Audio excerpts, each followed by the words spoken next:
आप सब लोग का नमस्ते प्रणाम। और मानिए आप सबके छोटे भाई प्रियांशु सिंह और साथ में है, आपको भी दिखा रहा हूँ।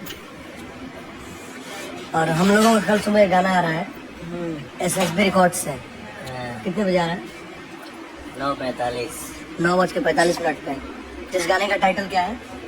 दिलवा ले जा रुमाल। तब आप सब कल सुबह 9:45 SSB रिकॉर्ड्स पे गाना जरूर सुनिएगा। जहाँ तक आप लोग देख ही रहे थे कि फैंस काफ़ी ज़्यादा परेशान हो गए थे और काफ़ी फैन पेज वाले भी इरिटेट हो गए थे पावर स्टार पवन सिंह की टीम से कि कोई अपडेट आ ही नहीं रहा है। फिलहाल अभी 1-2 दिन से तो अपडेट आ रहा था कि बॉलीवुड गाने पे काम चल रहा है और प्रियांशु सिंह ने भी एक पोस्ट डाला था कि लेट आएगा लेकिन ग्रेट आएगा।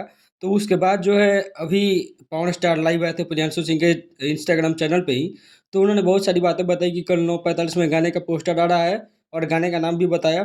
तो कल देखना होता है कि गाने का पोस्टर निकल आ रहा है, गाना तो अभी नहीं आ रहा है। तो उसके बाद मालूम चलेगा कि गाना कैसा है।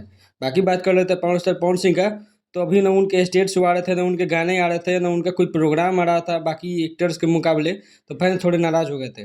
वीडियो अच्छी लगे तो चैनल को सब्सक्राइब, वीडियो को लाइक करना नहीं भूलेंगे। मिलते हैं।